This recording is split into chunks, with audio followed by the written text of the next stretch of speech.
그럴까요? 네.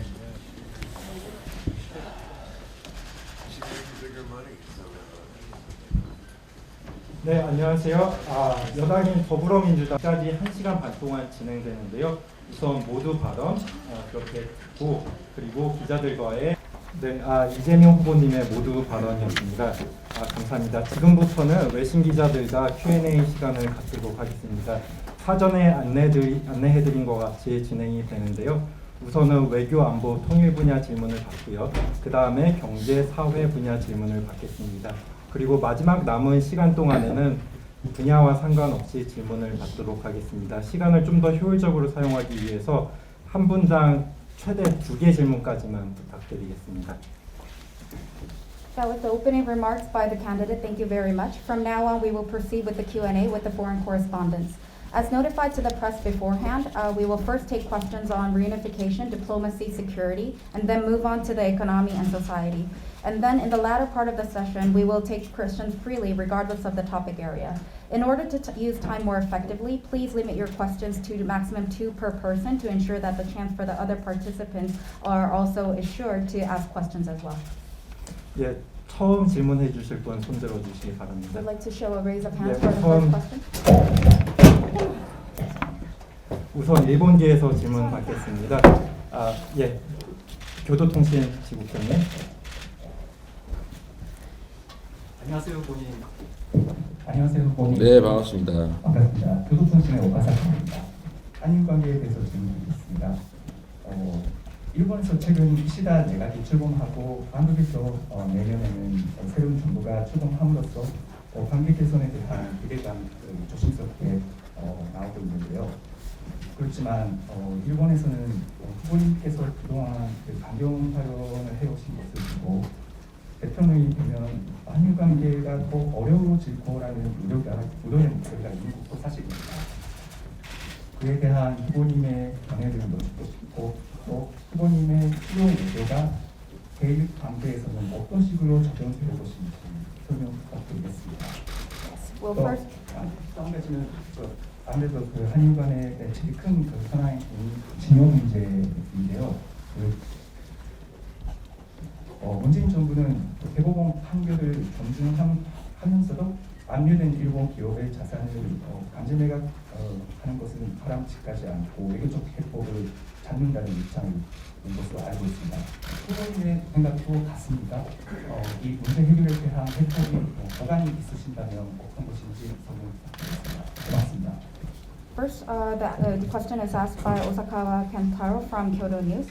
We would like to ask candidate Lee on his opinion on the relations between Korea and Japan. With the new administration currently in place in Japan and also the new administration to be taking office next year in Korea, there is also a very heightened expectation that there will be improvements to the overall relations between the two countries. But there is also concerns from certain people because of the strong comments that were made against Japan in the past. If you are to be president, there are also people who do face that there could be additional challenges moving forward with the relations between Korea and Japan. What is your opinion about that? And how would the relations with Japan change under your stance of pragmatic diplomacy? Also, with regards to forced labor, the Moon Jae-in administration also has expressed that in a lot of the cases, it's not right to search for actually forced closure of a lot of the foreclosed assets of the Japanese companies who did conduct forced labor in the past, but rather the right way to be looking for a diplomatic solution. Would you be in agreement with such stance? And in your view, what would such a solution approaches entail?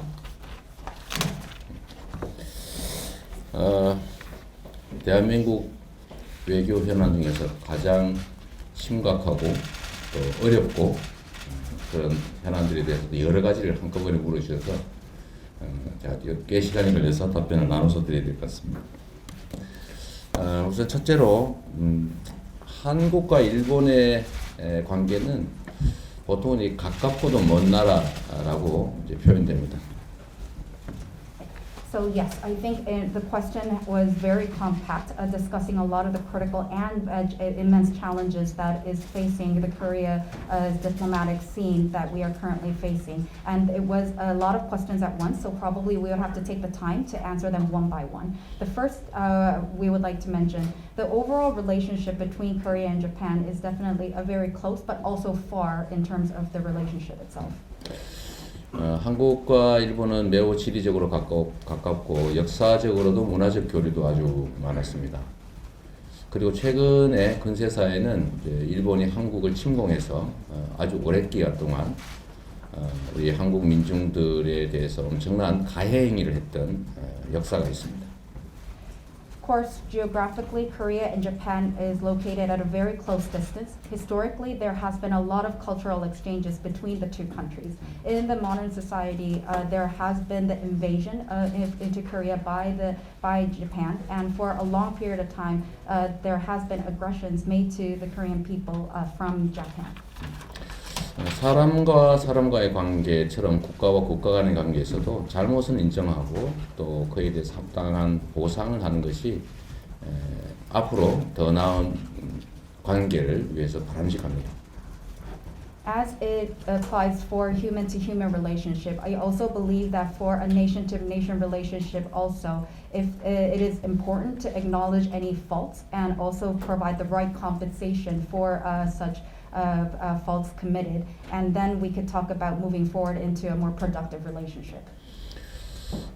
그리고 이제 국가와 국가 간 관계, 또 국민과 국민의 관계, 그리고 현실적으로 권력을 가진 정치 집단과 정치 집단의 관계는 분리돼야 됩니다. We believe the relation between a country to country, the relations between the people to people, and also the political parties that have power in reality should be separated. 저는 개인적으로는 일본 국민들을 사랑하고 또 그분들의 그 검소함과 또 성실함, 그 예의 바름에 대해서 매우 존중합니다. 제가 여러 차례 일본을 방문했을 때도 정말 정감을 많이 느낄 만큼 저는 일본에 대해서, 일본 국민에 대해서 또 일본 국가 자체에 대해서 존중하고 또 사랑한다는 말씀을 먼저 드립니다. Personally, I admire the Japanese people very much. They're very diligent. They're very frugal lifestyles and also very good manners. I think in a lot of cases that I had the occasion to visit Japan, I was very much impressed by such positions and stances of the Japanese people. I very much felt a lot of connection, and I also have such affection for not only the Japanese people but Japan as a country to really expressly express my level of respect and love for them. 국가는 국민의 더 나은 삶을 위해서 존재하고 또 국민의 생명과 안전을 지키는 것이 가장 본질적이고 중요한 역할입니다. 그렇기 때문에 한국 국민과 일본 국민의 관계는 좋아야 하고 또 일본 국가 한국의 국가 간 관계 역시 당연히 좋아져야 됩니다. 그러나 현실적으로 특정한 시기에 그 나라의 현실적인 정치 권력을 가진 집단들은 끊임없이 변화하고 또 바뀌어갑니다. Of course, the very essential existence of a country is to provide a better life for their people, also to ensure the lives and the safety of the people. And that lies in the very existence and the meaning of a country's existence. I think for the relations between the Korean people and the Japanese people, also the relation on a country-to-country level between Korea and Japan, it can get better and it will get better. But also we have to face realistically in the political scene, there has always been also changes required at that front for the political parties that are currently in power. 한반도를 침공을 결정했던 것도 일본의 특정 시기의 정치 세력이었고 또 그 피해는 일본 국민들이 입었고 이 한반도에 우리 국민들이 입은 것이죠. 그리고 현실적으로 그 후에 또 일본의 현실적인 정치 세력들은 한때는 사과하기도 하고 또 한때는 그걸 부인하면서 우리가 무슨 잘못이 있느냐 한 번 잘못했다고 얘기하면 되지 뭘 자꾸 또 반복적으로 사과하라고 하느냐라고 하는 집단도 있는 것입니다. The invasion by Japan into the Korean Peninsula was also decided by a political party that was in power at a specific period in time. The suffering has been endured and inflicted upon the Japanese people and also the Korean people living on the Korean Peninsula. Realistically, depending on where we are in terms of politics, then it also in the scene of Japan, there has been politicians who have apologized. Also, at some times, there have been politicians who completely denied any kind of wrongdoing, and also the cases of asking, we already apologized once, why are you repeatedly asking us for apologies? 전후에 독일이 유럽 국가들에 대해서 취했던 태도를 일본은 좀 배울 필요가 있다고 생각합니다. I do believe that Japan could take lessons from how Germany treated and had its attitude toward the other European countries after the Second World War. 그리고 또 한 가지 제가 직업이 변호사인데 국가와 국가 간의 합의라고 하는 것이 그 국가 구성원들의 인권 침해를 합리화하거나 또 국민의 개인적인 권리를 처분할 수는 없습니다. Also, myself personally, being a lawyer, attorney, I would like to state that the agreement between country to country cannot trespass any kind of rights that a human has on violations of human rights. 일본에도 다양한 정치 세력이 있습니다. 그 다양한 정치 세력 중에 일부는 보통 국가를 지향하고 평화 헌법의 개정을 추진하고 또 어쩌면 숨겨져 있을지도 모를 군국주의를 추구하는 경향도 없다고 할 수는 없을 겁니다. Also in Japan, there are various political parties existing. I think some would just want to walk the stance of a normal country, of more of a peaceful, legitimate, and laws enacting in that way. But there's also some that would be more in favor of military first.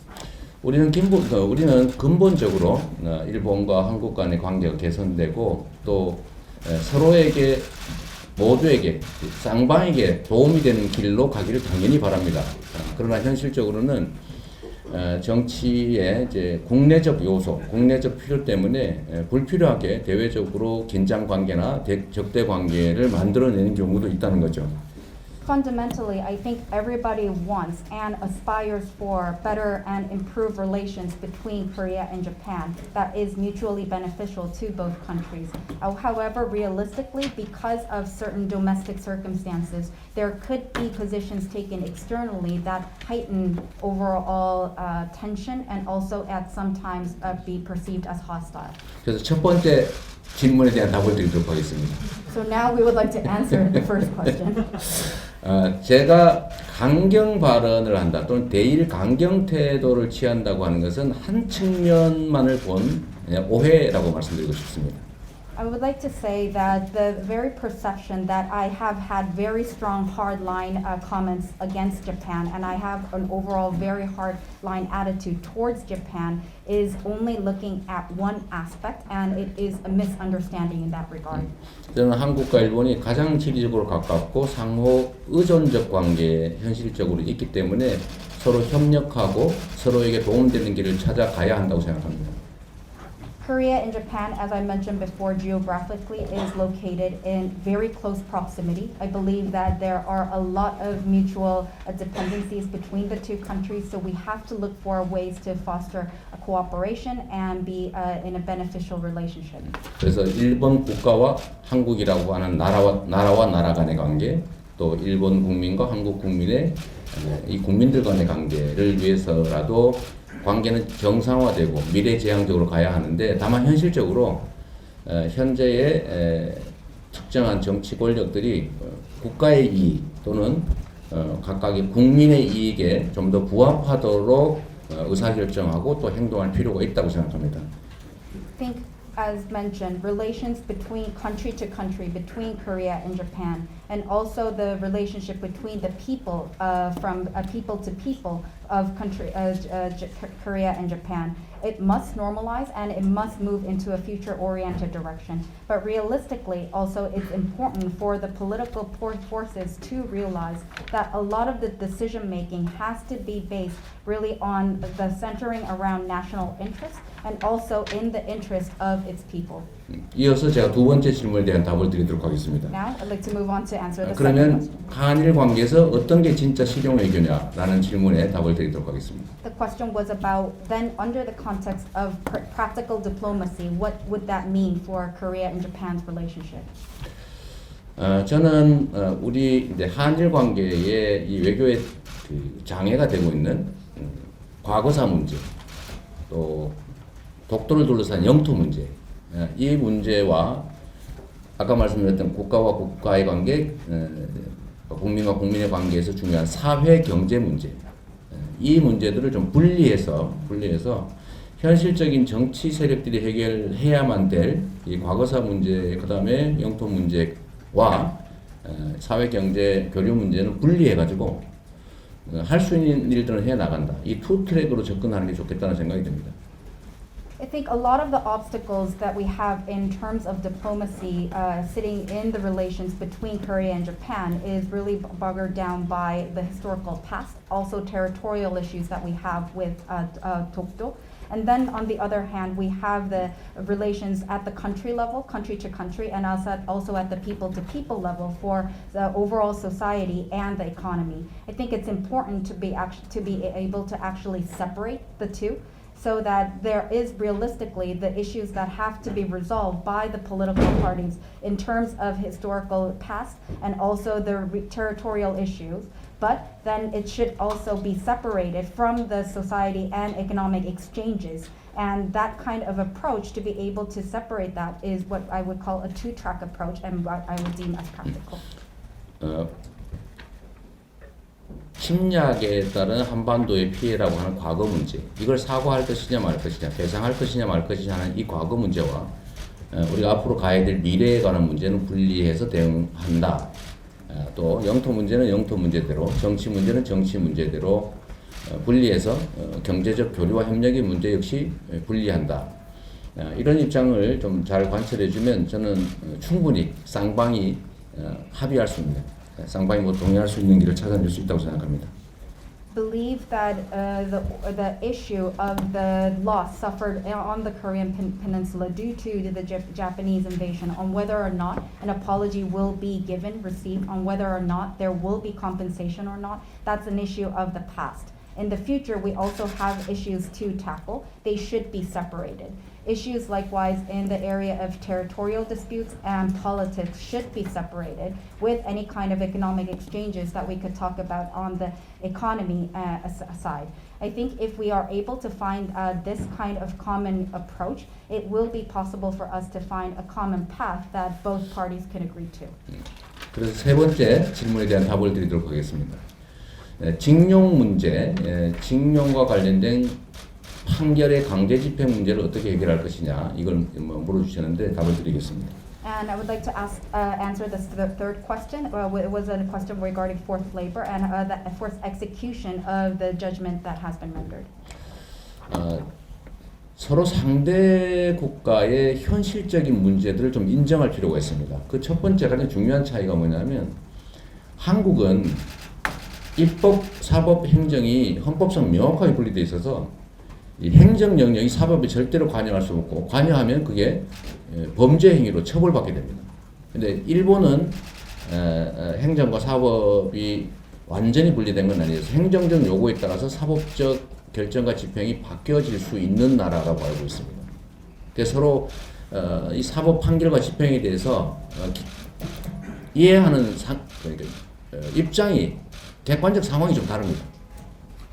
I think it's important to acknowledge the realistic issues of each country and the understanding of the different circumstances in the system. The first big difference is that in Korea there is a very clear separation of power between legislation, judiciary, and administration, and there cannot be any kind of overlap or influence by the administrative branch to the judicial branch, and that will be constituted as a crime. In Japan, the situation is not exactly the same. There are some differences in terms of how the influence and the actions can be taken between the different branches of the government. So it would be important to understand that realistically, in terms of the setup of the system itself, there might be differences and it should be acknowledged. 이제 그런 전제 위에서 가해 기업과 피해 민간인 사이에 이미 이루어진 판결을 집행을 하지 말자라고 하는 것은 사실상 불가능하기 때문에 그 전제 위에서 이걸 인정하는 전제 위에서 문제 해결점을 찾아야 됩니다. 그 첫 번째는 지금 한국의 피해자들의 주된 입장은 돈을 받는다는 다음 목적이고 사과를 받아야 되겠다는 것입니다. 그래서 이 사과의 문제, 진정으로 인정하고 사과하는 문제가 우선이기 때문에 이 문제는 사실은 돈 문제는 아니지 않습니까?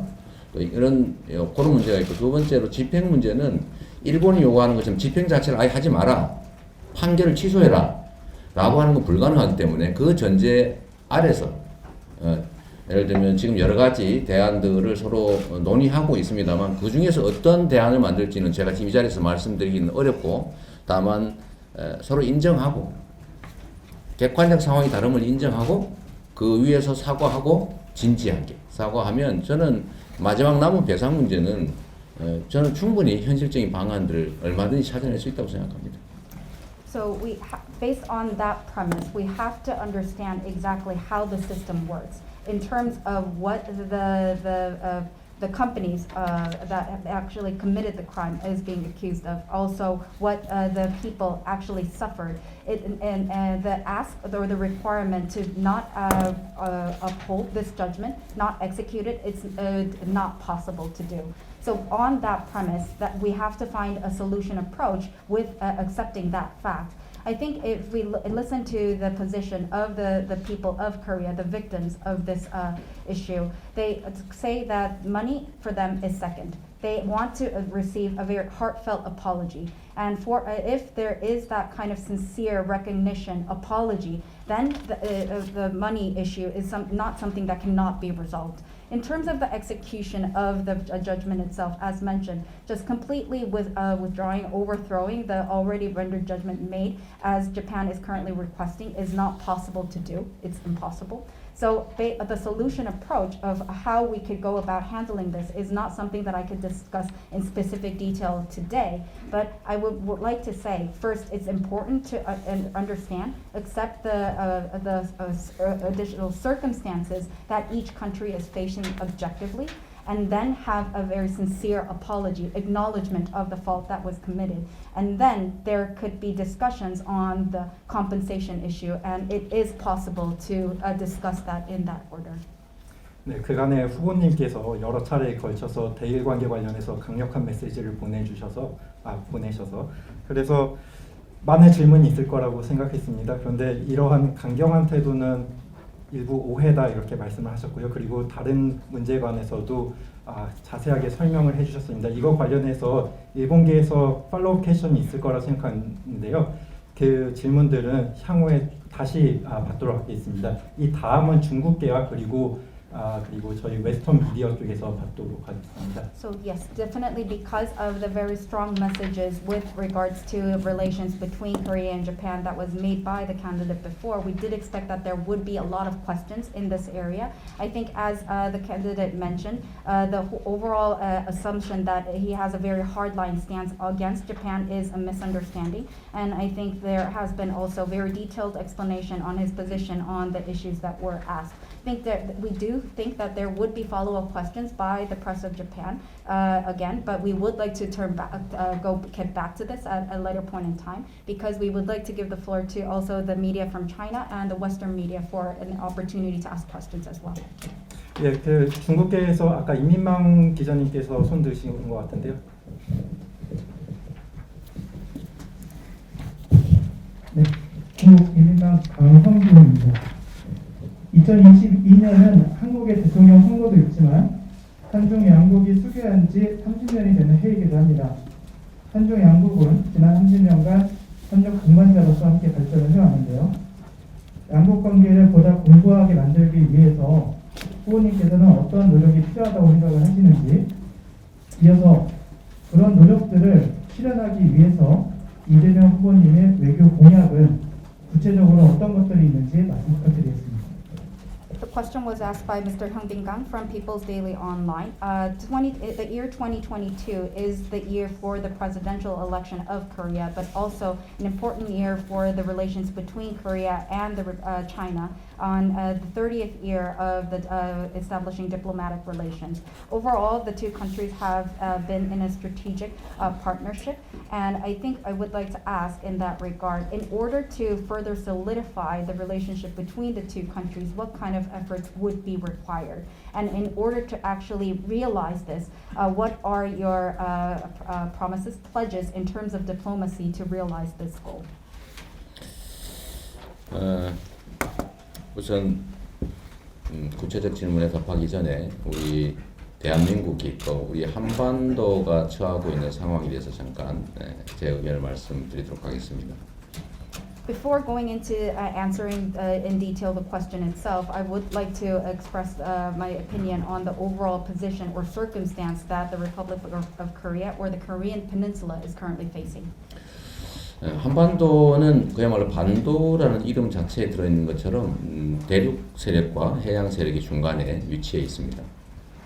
As we have in the very word itself, Korean Peninsula, because of its location as a peninsula, it's in between the land and the sea. 그래서 역사적으로 보면 이 반도 국가들은 흥한 경우도 많고 또 그야말로 이렇게 찢겨지거나 아니면 흔적 없이 사라진 경우도 많습니다. Historically, if we look at how such countries that were located in peninsula were in history, there has been a lot of countries who flourished, but also that have fallen, separated, and perished into history. 그런데 이게 이제 반도 국가가 흥하기 위해서는 두 가지 조건이 필요한데 첫째는 이제 강력한 국방력을 포함한 공력일 겁니다. 그리고 그 기초 위에 그 국가의 리더가 뚜렷한 의지를 가지고 자주적인 외교 또 균형 잡힌 외교를 해 나갈 때 저는 번성할 수 있다 이렇게 믿습니다. For a peninsula country to flourish, I believe that there are two conditions that must be met. First is a very strong national defense, a very strong national power. And building on that as a foundation, there has to be a leader with a very strong commitment for independent and balanced diplomacy. And when such conditions are met, I believe a peninsula country can flourish. 보통 이제 한반도에서 중요한 외교 상대는 물론 여러 군데가 있습니다. 그중에 제일 우리와 관련성이 높은 곳이 아무래도 미국일 수밖에 없겠고 또 최근에는 이제 중국과의 경제 교류 협력이 확대되면서 중국과의 관계가 중요하고 물론 일본도 당연히 중요합니다. Of course, normally if we look at the main counterparts in terms of diplomacy for the Korean Peninsula, there are many important partners. I think in terms of relevance nowadays, the United States is definitely important. Of course, China, in terms of a lot of the exchanges on the economic and overall fronts, very important. And of course, Japan is important to us as well. 최근에 미중 관계가 이제 경쟁 국면이 격화되면서 이제 우리 대한민국으로 하여금 선택을 강요하는 상황들이 많이 발생하고 있습니다.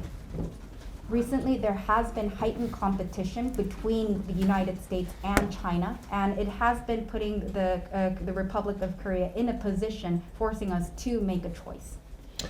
그래서 우리는 미국과의 안보 동맹 관계도 무시할 수 없고 한미 간의 동맹 관계는 계속 심화 발전시켜 나가야 될 입장입니다.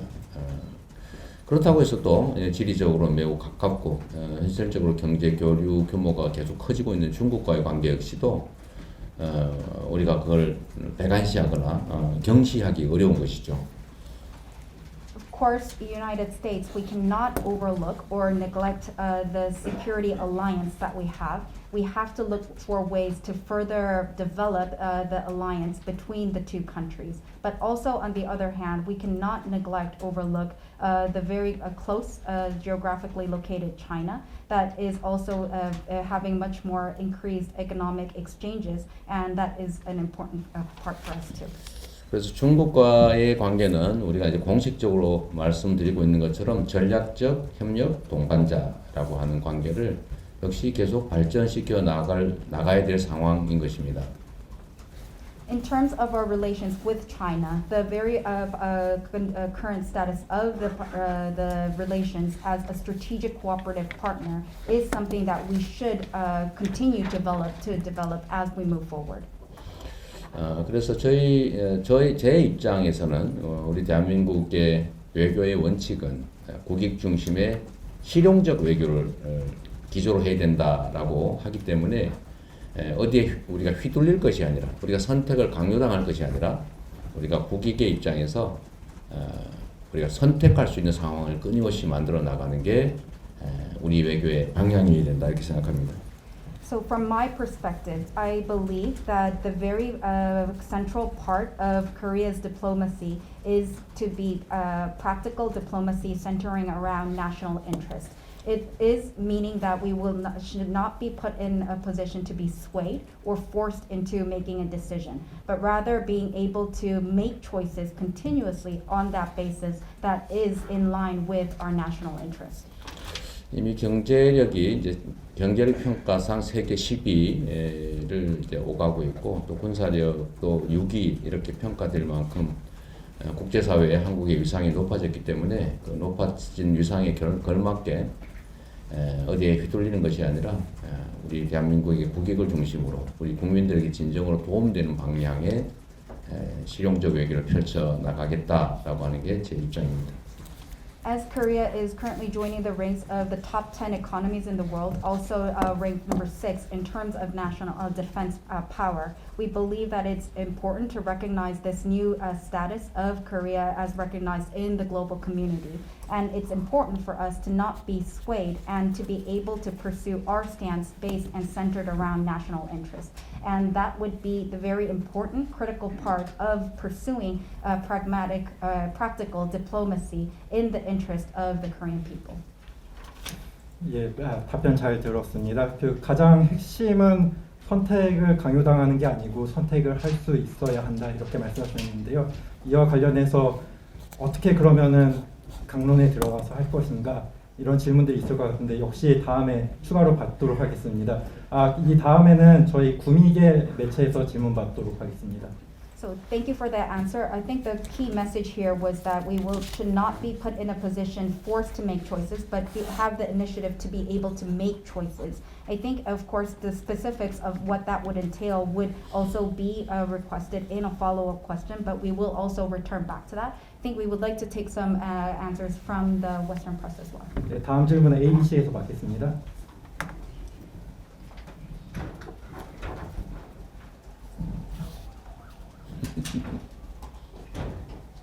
네, 안녕하십니까. 미국 ABC 뉴스 이하영 PD입니다. 후보님께서 대통령이 된다면 현 정부의 문화적인 대북 기조를 이어갈 계획이신지 질문하겠습니다. 그리고 지난해 6월에 있었던 북한의 남북 연락사무소 폭파에 대해서는 어떻게 생각하셨는지 답변 부탁드립니다. So this question is asked by PD Ha-Kyung Lee from ABC News. When you become president, will you continue on to take the soft stance toward North Korea as the current administration? And as you know, there was the bombing of the North and South Korea liaison office last June. How did you view this incident? 똑같은 상황을 놓고서도 보는 입장에 따라서 또 보는 거리에 따라서 전혀 다르게 보여질 수 있습니다. Even for the exact same circumstance and situation, depending on the perspective or the position where you're looking at it from or the distance, the results could be looking completely different. 멀리 떨어져 있는 미국의 입장에서 보면 이제 한반도 문제는 그 미국의 이제 세계 군사 안보 전략상 한 부분이고 대상에 불과하지만 이 한반도에 살아가는 우리 8천만 우리 국민들 입장에서는 미래와 목숨이 달린 일인 것이죠. For the United States, that's geographically located at a very far distance. In terms of the U.S.'s perspective, looking at the Korean Peninsula, it would be one piece, one part of the overall strategy that the U.S. has globally on military and security. I think it would be considered in Korea as one object. But then for the people living on the Korean Peninsula, the 80 million people of Korea, it's a matter directly related to our future and our very lives. 제가 좋아하는 얘기 중에 이게 이제 아주 오래전부터 전해 내려오는 얘기인데 첫 번째 싸워서 이기는 게 물론 중요합니다. 그런데 싸워서 이기는 것보다 더 중요한 게 싸우지 않고 이기는 것입니다. I have a 그리고 싸우지 않고 이기는 것보다 더 훌륭한 상책은 싸울 필요가 없는 상태를 만드는 겁니다. There is a saying or a story that I favor very closely to my heart. It is saying that, of course, it is important to win after having a fight, but even more better than that is to win a fight even without fighting. And even better than that, ideally, the best option is to create a situation in which you don't have to fight at all. 우리의 이 한반도 정책에서의 가장 핵심적인 목표는 다시는 이 땅에서 수백만이 사망하고 우리가 이루어낸 모든 것들이 파괴되는 그 전쟁을 막는 것입니다. The key goal, the primary objective in our policies on the Korean Peninsula is to stop war at all costs that could cause the loss of millions of lives and destroy everything that we have worked so hard to achieve. 그것은 결국은 전쟁 상태를 끝내고 또 대결의 시대를 넘어서서 평화롭게 공존하고 나아가서 서로가 서로에게 이익되는 관계로 발전해서 함께 공동 번영하는 것입니다. So, in order to do that, we have to end the state of war. We have to move beyond the era of confrontation and competition. Find ways for peaceful coexistence that is mutually beneficial and a good direction for development for all parties involved. I think it's trying to strive and achieve shared prosperity. 유화책을 채택할 것인지 강경책을 채택할 것인지는 그 전략을 채택할 당시의 객관적 상황을 정확하게 분석하고 그게 한반도의 평화와 안정에 도움이 된다면 도움이 되는 방식을 선택하는 게 맞는 것이죠. 반드시 강경책이 언제나 옳은 것도 아니고 유화책이 언제나 옳은 것도 아닙니다. 필요하면 당근을 쓸 수도 있고 또 필요하면 채찍을 쓸 수도 있고 두 개를 동시에 쓸 수도 있고 두 가지의 정책의 비중을 조정해 나갈 수도 있는 것이죠. So the question on whether I will be taking a hard stance or a soft stance is, I think, is something that we should consider in the overall objective assessment of when that strategy is selected. It has to be beneficial, supporting our initiatives and goals for peace and prosperity, stability, and we have to look for ways that is actually helpful, beneficial for all parties. It's not that always soft policies would work, always that hard policies would work, and at times required there could be cases that we have to apply carrots or sticks depending on the situation that entails. And sometimes we might be in a position to use both. I think there could be such cases, but even the adjustment, the mix of such policy stances should be considered in the assessment of the overall circumstance that we are faced with. 추워서 외투를 껴입고 있는 그 여행자에게 강력한 바람을 계속 불어서 옷을 벗기는 게 가능하겠냐. 오히려 따뜻한 환경을 만들어 줌으로써 스스로 옷을 벗게 하는 게 더 바람직하겠냐라는 판단에서 소위 김대중 대통령이 햇볕 정책이라는 말을 만들어냈고 또 실제로 햇볕 정책을 통해서 저는 우리 한반도에 상당한 정도의 안정을 가져왔다고 믿습니다. The very issue on whether we would take off the clothes of a very cold tourist or visitor with even more forced wind, or whether we would have them made in a very warm position and then have them take off their clothes voluntarily. It's an issue and a decision to be made in that analogy. I think in the past, as we saw in the Kim Dae-jung administration's set forward with the Sunshine Policy, I think realistically, if we look at a lot of the achievements made with that policy, there has been improvements in stability with that policy line on the Korean Peninsula at that time. 제재와 압박이라고 하는 이 강경 정책이 과연 우리 서방 국가들이 원하는 만큼의 결과를 만들어내 왔느냐라는 점에 있어서는 저는 그게 100% 확실하다라고 말하기는 어렵다고 생각합니다. Has the strong policy stances of continued sanctions and a lot of applied pressure reaped the results that the Western countries have wanted and intended? I think it's difficult to say with 100% conviction that it has worked. 그래서 앞으로도 이 유화적 정책이 더 유용할지 또는 강경 정책이 더 유용할지는 전개되는 상황에 따라 판단이 달라지겠지만 현재 상태로만 평가한다면 저는 현재의 이 유화적 방식의 정책이 강경한 대결 정책 또는 제재 정책보다는 더 효과를 발휘하고 있다고 믿습니다. Moving forward, we would have to look at very closely what would apply and be more right for the circumstances, soft or strong in terms of our policy stances.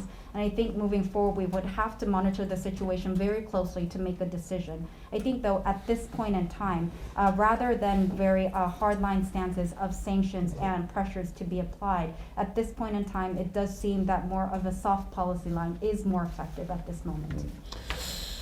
개성공단 안에 있는 남북 그 연락사무소 폭파 문제는 당연히 하지 말았어야 될 일이고 우리로서는 매우 아쉬운 일이 분명합니다.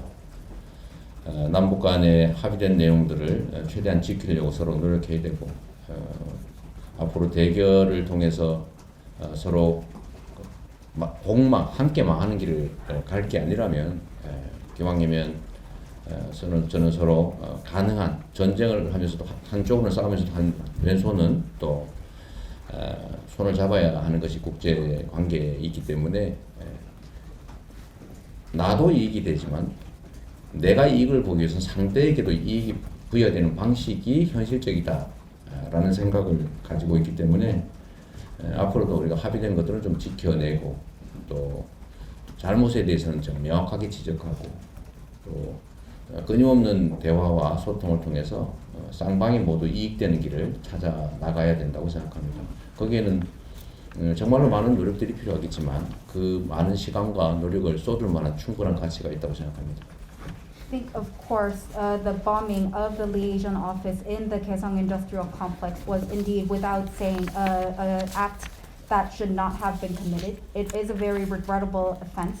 I think, of course, for the agreements that have been made between North and South Korea on both parties, and there has to be mutual efforts made to uphold them, and we must move beyond the overall stance of competition and confrontation to go down the path of perishing together. If it's possible, it would be better if we could try to look at it on the perspective of really multiple fronts. Even at times of war, one side might be fighting with one hand, but the other side would be reaching out to extend a hand as well. I think it's very important to recognize that in order for me to make gains, it's also important to try to look for gains that could be also made by the counterpart, and realistically, that is the approach that we should take. And there should be efforts made, of course, to abide by the agreements that have been made.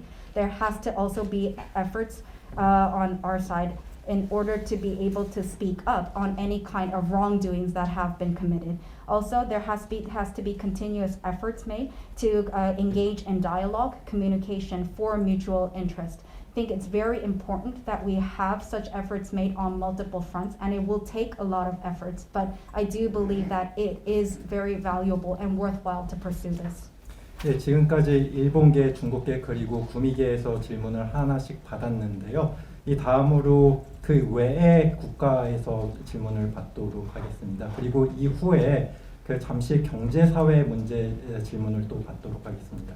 So until now, we have taken questions from the press of Japan, China, and also the Western side. And I think now we would like to take questions from the countries that have not been included in the questions so far, and then move on to also the section that we have to receive questions on the economy and society. 예, 이 다음 싱가포르 스트레이트 타임스 기자님.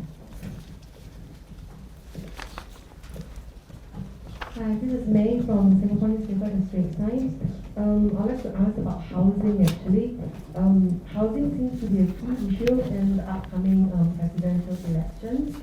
And young people especially are frustrated with skyrocketing property prices, and they give up on their dreams to own a house. So how will you convince young voters to vote for you, and how can you change the stigma that public housing is for like the lower income people? Thank you. 네, 그럼 싱가포르 스트레이트 타임즈에서 질문을 드리겠습니다. 지금 마침 주택 쪽에 대한 질문을 좀 여쭤보고 싶었었는데요. 아무래도 이 주택 관련한 문제가 대선에 있어서 굉장히 중요한 현안 중에 하나인 것 같습니다. 지금 청년층, 젊은층 같은 경우에는 지금 높은 집값, 급등하는 집값으로 인해서 많은 고통을 받고 있고 지금 집 소유에 대한 꿈을 포기하는 경우도 많다고 들었습니다. 지금 후보님께서는 지금 실제로 이런 상황에 있는 젊은 청년들에게 본인을 뽑아달라고 설득하기 위해서 어떤 메시지를 주실 것인지, 그리고 공공임대주택이 전반적으로 저소득층을 위한 주택이다라고 하는 그런 인식, 편견에 대해서는 어떻게 반응을 하실지 궁금합니다. 이게 싱가포르 스트레이트 타임즈에서 이 질문을 하시면서 아마 싱가포르의 주택 정책에 대한 자부심이 상당히 높았을 것 같습니다. I believe that the question asked by Straits Times from the reporter by Singapore would be coming from a position of very much pride on the Singapore's housing policy overall. 싱가포르의 주택 정책에 대해서는 전 세계적인 호평이 이어지고 있는 것은 사실이고, 다만 우리나라의 경우는 주택이 주거 수단이기보다는 주거 수단을 넘어서서 투기, 투자 수단으로 변질됐기 때문에 문제가 많이 심각해진 상태입니다. Of course, there has been praise sung by the global community on the housing policy of Singapore. I think in the case of Korea, housing has not been looked at only as a means of residence. It has gone beyond that to kind of be interpreted in a sense as speculation and a destination for investment. 해결 방법은 이미 우리가 다 알고 있습니다. 첫째는 공급을 많이 늘리면 되죠. 두 번째는 꼭 필요한 경우 외에는 굳이 집을 가질 필요가 없게 만드는 것이죠. I think the solution is something that we all know very well. The first being we should increase supply. Second being if there is not an absolute circumstances requiring you to own a house, then you don't actually need to own a house. 수요를 억제하기 위해서는 주거용 외의 주택을 소유하는 것이 이익이 아니라 손실이 되거나 최소한 이익이 되지 않게 세제, 금융, 제도 등을 보완하면 됩니다. I think in order to curb a lot of such speculative demand, I think for a lot of the cases that you're trying to own a house or a property for any other purpose than residence, then it should be made into a case that you can't actually receive or reap any gains. Actually, there could be losses depending on how we have amendments made to the overall financial system and the tax system.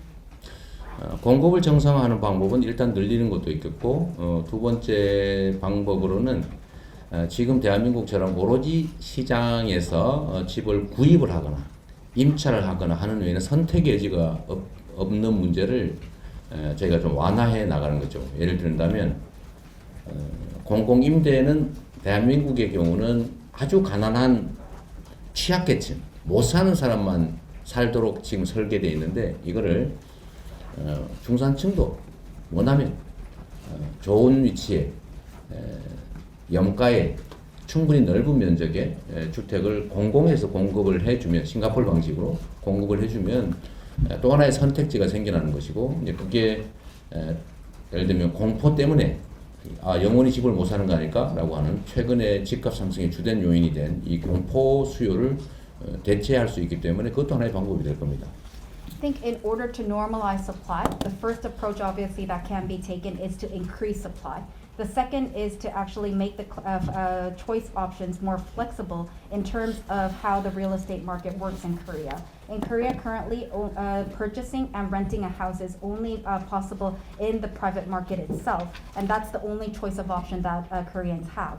I think for public kind of housing and rent that is currently in Korea is designed to be made available for the very vulnerable, very poor class.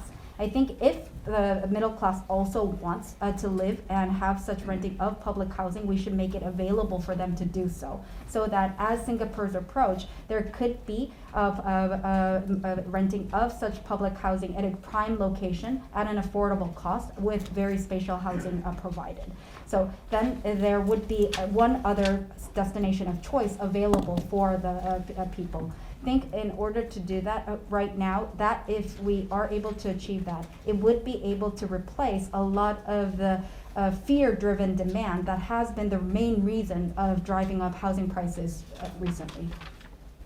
예, 시간이 많이 지나서요. 경제 사회 문제 한 가지만 더 받겠습니다. So because we have had a lot of passing time, we would like to take one more question on the economy and society. Christian, is it economy related question? Okay. Christian Berry from the Financial Times. Would you have let Samsung Vice Chairman Lee Jae-won out of prison? Do you think that people found to have corrupted Korean political and corporate life should be allowed to hold positions of responsibility, or would your administration take a zero tolerance approach to corruption? 파이낸셜 타임스 쪽 기자입니다. 지금 이재용 부회장, 삼성전자 이재용 부회장의 석방을 만약에 결정하실 수 있는 권한이 있으셨다면 지금 석방으로 결정을 내리셨을 것인지에 대한 질문이 하나가 있고요.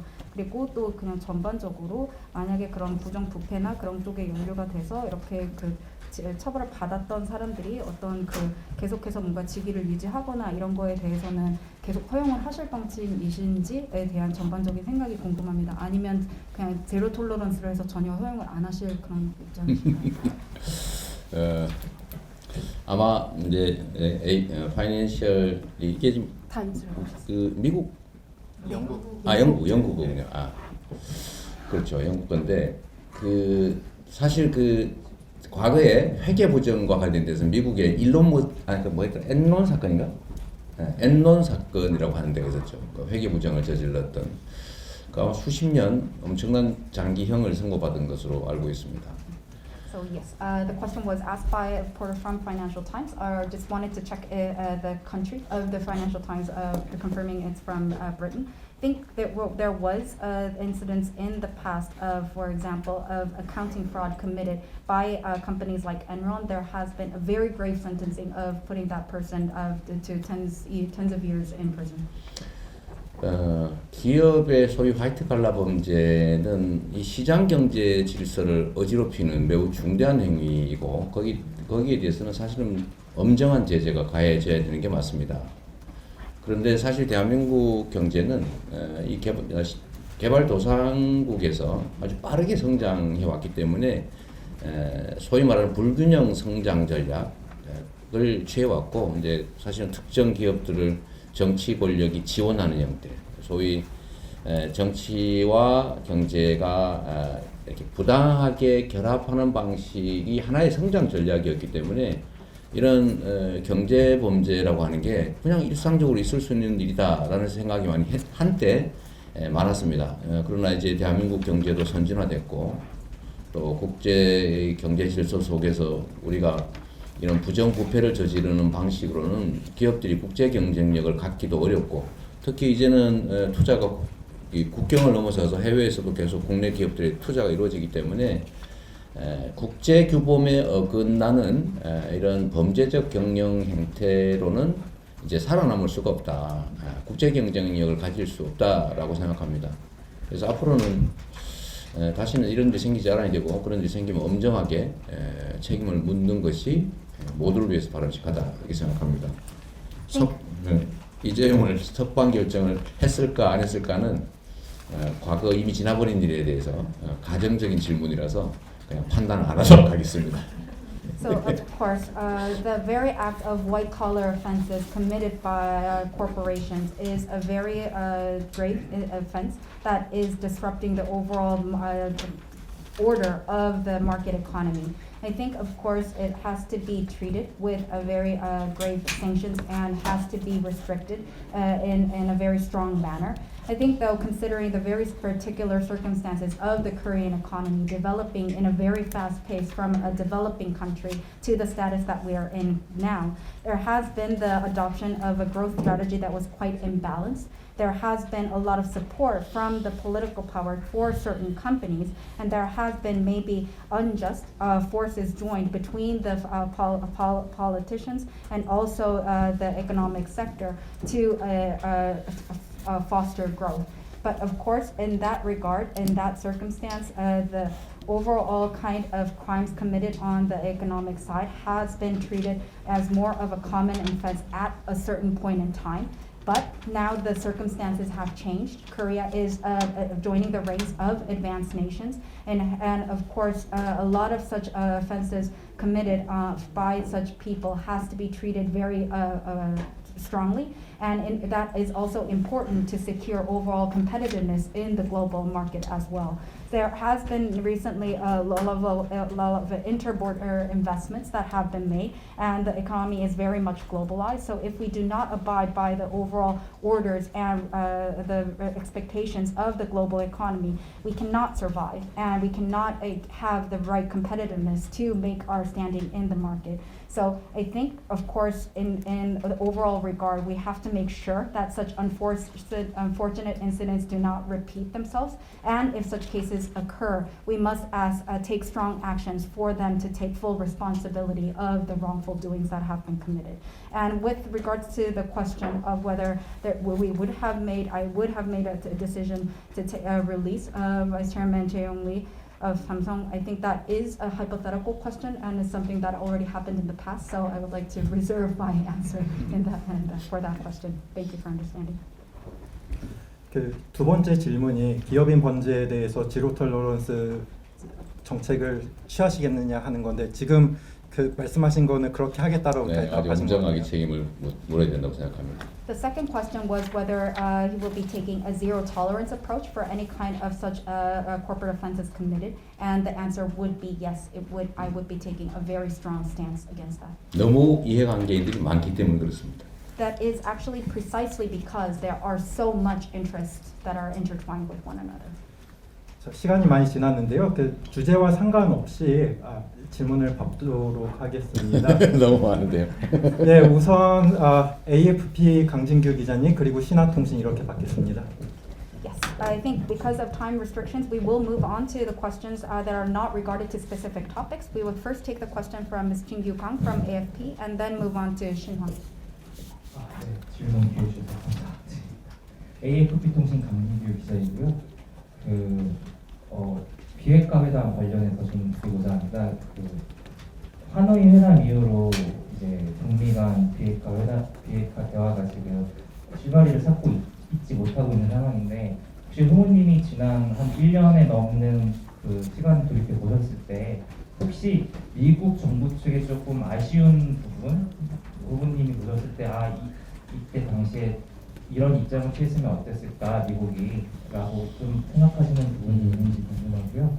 그리고 이제 오프닝 리마크에서 조건부 제재 완화와 단계적 정치 행동이라는 해법을 들고 찾아가겠다라고 했는데 결국은 어떤 제재와 어떤 행동을 서로 등치시킬 것인가에 대한 의견이 맞지 않아서 지금 계속 이런 어려움이 있지 않나라고 개인적으로 보는데 이 해법에 대한 방문을 조금 더 자세하게 오늘 설명해 주실 수 있을지 궁금합니다. Thank you for the opportunity to ask a question. This is Jin Kang from AFP. I would like to ask your opinion on the overall denuclearization related talks think since Hanoi, there has been not a lot of progress made on the front of such discussions related to denuclearization between North Korea and the United States. Looking back at the past year, are there, from your personal perspective, anything that the U.S. might have could done better in that regard? And this maybe you wish that U.S. would have taken this kind of stance in approaching the issue. I think then also if you did mention in your opening remarks your overall approach on more condition-based relief of sanction and also simultaneous gradual step-by-step action. I think in that regard, until now, there has been issues in actually finding a solution for this because there has been a mismatch and a misalignment on what exactly sanctions could be lifted on depending on which simultaneous actions taken. So going into the details, what would you be able to tell us more specifically on your ideas about this? 실제로 한반도의 비핵화는 한국뿐만 아니라 이 한국을 둘러싼 주변 국가, 특히 미국도 마찬가지 매우 사활적 이해관계가 걸린 일이기도 하고 우리 대한민국 국민들 입장에서는 정말 민족 전체가 절멸될 수 있는 그런 위험 상황에 처하기 때문에 저는 비핵화라고 하는 대원칙은 반드시 지켜져야 된다라고 생각합니다. First off, regarding the approach for denuclearization of the Korean Peninsula, I do believe that this is a grave issue of interest that is depending on the very survival for not only Korea, but neighboring countries and also the United States as well. And particularly for the people of Korea living on the Korean Peninsula, it is indeed an immense threat that could lead to the perish of our people altogether as a whole. So the overall grant, accordingly with the right actions, is very important, and it would be an issue of discussing at a very close level of detail what to address first, and for that action taken, what kind of relief of sanction or gains would we be willing to provide. It's very important that all parties involved agree to this, and it's not a simple issue, so definitely there would be immense efforts required by all parties involved to realize this. It would be very important that we have that overall circumstance and attitude to move things forward. Principle direction that we have set forth for the denuclearization of the Korean Peninsula is something that we should be fully committed to. 저는 전에 트럼프 대통령이 정상 간 대화를 통해서 문제를 탑다운 방식으로 풀어보려고 시도한 것은 매우 유용했고 좋은 방식이었다고 생각합니다. 그런데 문제는 그 내용인데 너무 낭만적으로 접근했지 않았느냐라는 생각이 듭니다. 소위 빅딜이라는 방식으로 한꺼번에 동시에 문제를 다 풀자라고 시도한 것인데 이 핵 문제를 둘러싼 이 문제가 둘러싼 이 각국의 이해관계 또 이것들이 아주 오랜 세월 이렇게 축적된 문제들이 있는데 이걸 단칼에 모든 문제를 해결을 하려고 시도한 것 자체가 사실 불가능한 시도에 가까웠지 않냐 하는 아쉬움이 있습니다. I think President Trump's existing previous approach of trying to have dialogue directly between the leaders as a top-down approach, trying to resolve the issue in that perspective was indeed helpful. It was a very good approach. The overall issue, though, was that this approach of taking a big deal, trying to resolve all issues at once, might have been painting too much of a rosy picture, not correctly reflecting the current circumstances. If we look at a lot of the issues that are involved with the nuclear issue, it is intertwined with very complicated interests among multiple countries. It has been accumulated for a long period of time. So trying to find an approach that can resolve everything at one go, all at once, it was close to impossible. 제가 바라는 점이라면 아까도 잠깐 말씀드렸는데 미국 입장에서는 또는 중국 입장에서는 일본 입장에서는 자신들의 국가 이익을 위한 하나의 의제 대상일 뿐이지만 이 한반도에서 터를 잡고 살아가는 8천만 우리 국민들, 우리 시민들에게는 당장 닥친 현실의 생존의 문제다. 않는다는 점들이 좀 고려되길 바랍니다. 그리고 그 속에서 구체적으로 어떤 방식을 취할지는 그건 전문가들이 만들어낼 일이긴 하지만 가장 기초적인 것은 신뢰를 회복하는 겁니다. 지금 너무 많은 시간이 지나는 동안에 불신의 볼이 깊어져서 정말 10년에 가까운 이 간극이 있는 것 같습니다. 그래서 나도 상대방을 못 믿겠으면 상대도 나를 못 믿는 것이기 때문에 좀 그 불신의 간극을 좁히기 위한 노력들이 정말로 필요하고 조금 손해 보는 것 같지만 좀 대국적으로, 장기적으로, 근본적으로 이 문제를 풀기 위해서 조금씩 내려놓고 접근하려는 노력이 필요하다고 생각합니다. 물론 그 간극을 줄이기 위한 노력에는 우리 대한민국 한국 정부의 정말 면밀한 계획에 따른 주도적 노력이 꼭 필요하겠죠.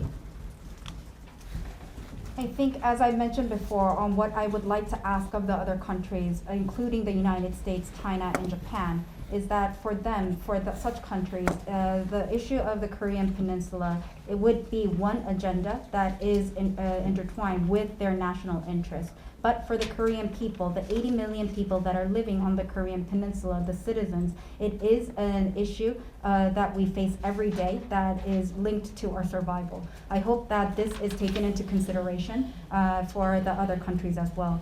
I think specifically on how we would go about approaching this is something that has to be further discussed and developed with the experts. But I think the very fundamental basis is rebuilding of trust. As mentioned, there has been a lot of time that has passed so far, and during that time, a lot of distrust has been building up, and it seems that the overall gap that we have with this level of distrust is about 10 years or so of lost efforts. I think if the current circumstance continues of myself not being able to trust the counterpart, and the counterpart as a result not being able to trust myself as well, that there is no way forward. We must make efforts, and efforts are required to be able to try to reduce this gap. And even if we do have to suffer certain concessions, it's important to take it from a very comprehensive approach, long-term approach, and fundamental approach. I think depending on how we would like to approach this and how we will adjust accordingly will be very important in making improvements moving forward. And of course, such efforts in detail to reduce the gap would require a lot of initiative taken also by the Korean government to have a very close look at the overall plans with a very fine-tuned level of detail.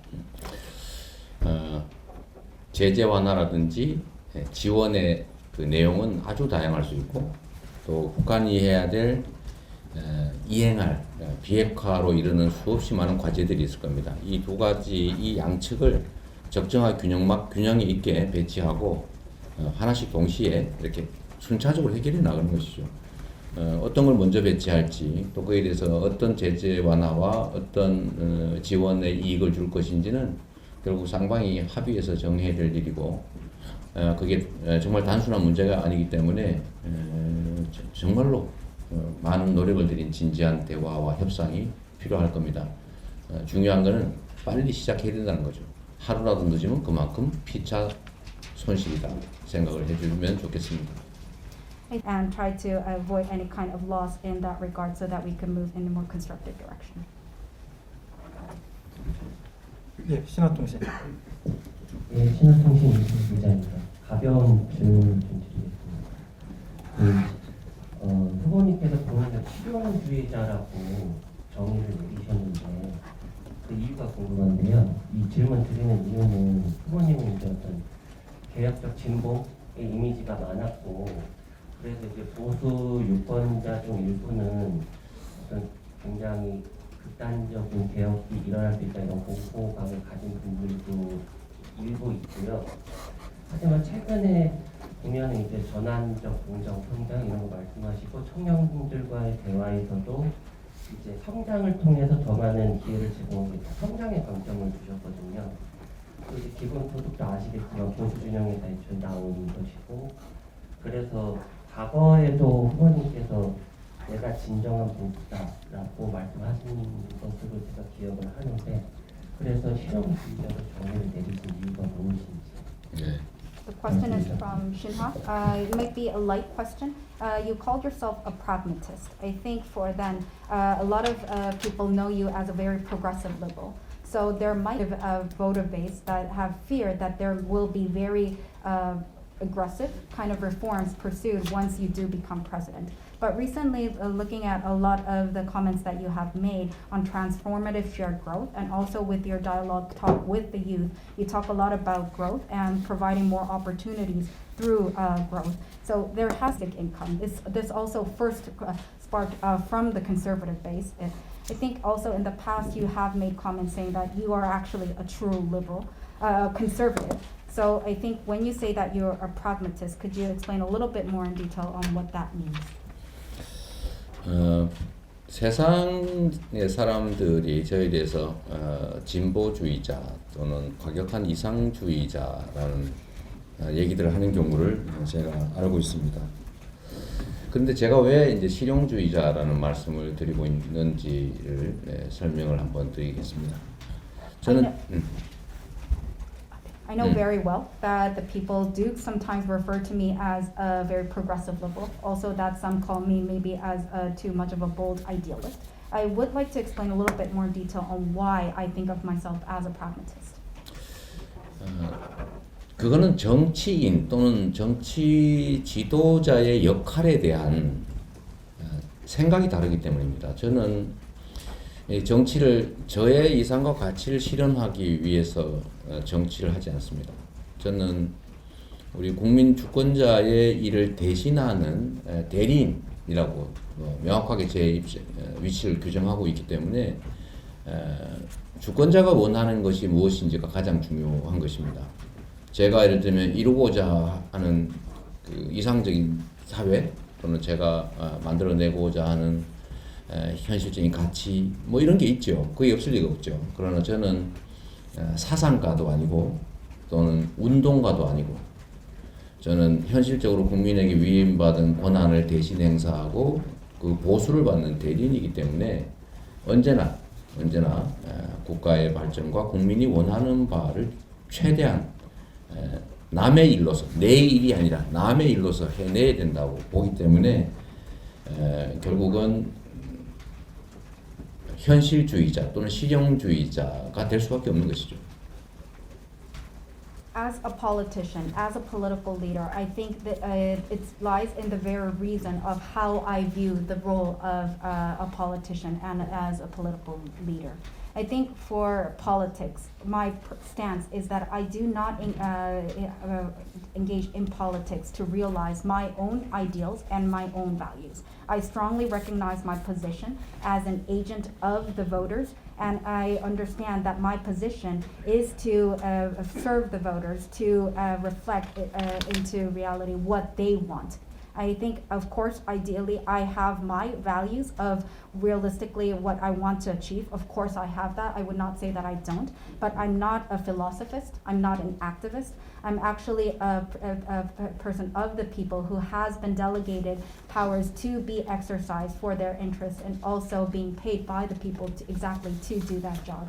I think for the country, it's very important to be able to move in that direction and work to develop the country and also work to achieve what the people want. And try to pursue that as not my personal agenda, but as something to be done for the people. I think that comes very much in the reason of why I view myself as a pragmatist, a realistic person.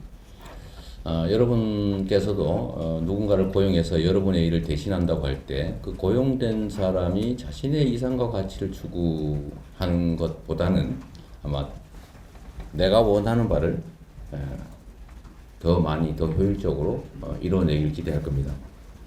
I think it would apply for yourselves as well. If you are hired by somebody or if you hire somebody, you would expect that the hired person, rather than to pursue their own personal ideals or value, actually engage in the very action to be able to carry out and execute what I, as the person who hired that person, wants to achieve.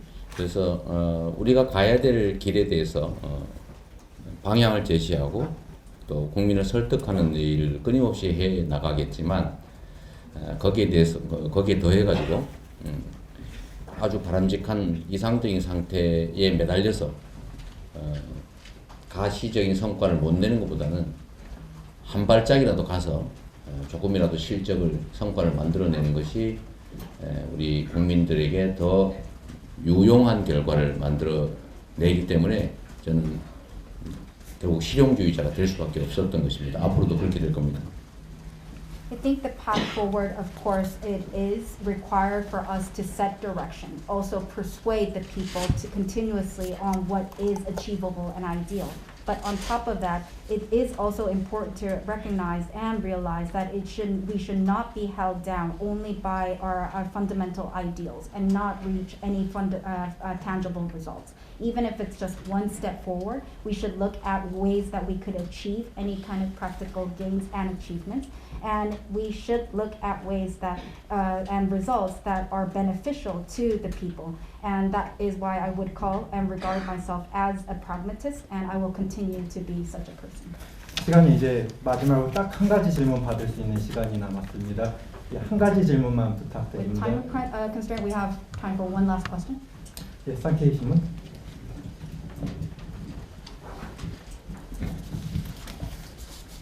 아까 질문 한번 조금만 추가하면 좀 질문 드려도 될까요? 네, 그걸 하나랑 그거랑 좀. 하나. 네. 지금 3분밖에 시간이 없어요. 네, 그렇습니다. 상태진 도쿄시 기자입니다. 네, 안보 문제에 대해 여쭤보겠습니다. 지지난주에 여기서 윤석열 후보가 여기 이 자리에 오셨을 때, 네, 그 일본과의 안보 협력 강화하는 거는 꼭 필요하다 그런 말을 하셨습니다. 이재명 후보님께서는 어떻게 생각을 하시는지 여쭤보고 싶고요. 그리고 예전에 일본은 군사적으로는 적성 국가다 그런 표현을 쓰신 적이 있는데요. 지금도 그렇게 생각을 하시는지 여쭤보겠습니다. So last question would be from Sankei, Mr. Toshioki. I think I do have a question with regards to national defense. When the other presidential candidate, Sung Yeol-yoon, was here, we did also ask about the question on relations with Korea and Japan. And he did say that strengthening the overall cooperation between Japan on the national security front is absolutely necessary. What are your views on that? And previously you did also mention, have comments that Japan is a very, very strong, puts military first in its overall policy decisions and stances. Do you still believe that this is the case? 일본과 한국은 가까운 이웃 나라이고 적대적이 되기보다는 협력적이 되는 게 쌍방이 모두 이롭습니다. I think Japan and Korea are very close neighboring countries, and it is in both countries' interest to establish a cooperative relationship rather than a hostile relationship. 국가 간의 협력의 방식은 여러 가지가 있겠고 그 중에서도 안보 역시 협력하지 못할 이유가 없습니다. 그런데 그 안보 협력의 내용이 상대의 위협을 가하는 방식이어서는 안 된다라는 것이죠. 최근에 나오는 일각의 얘기처럼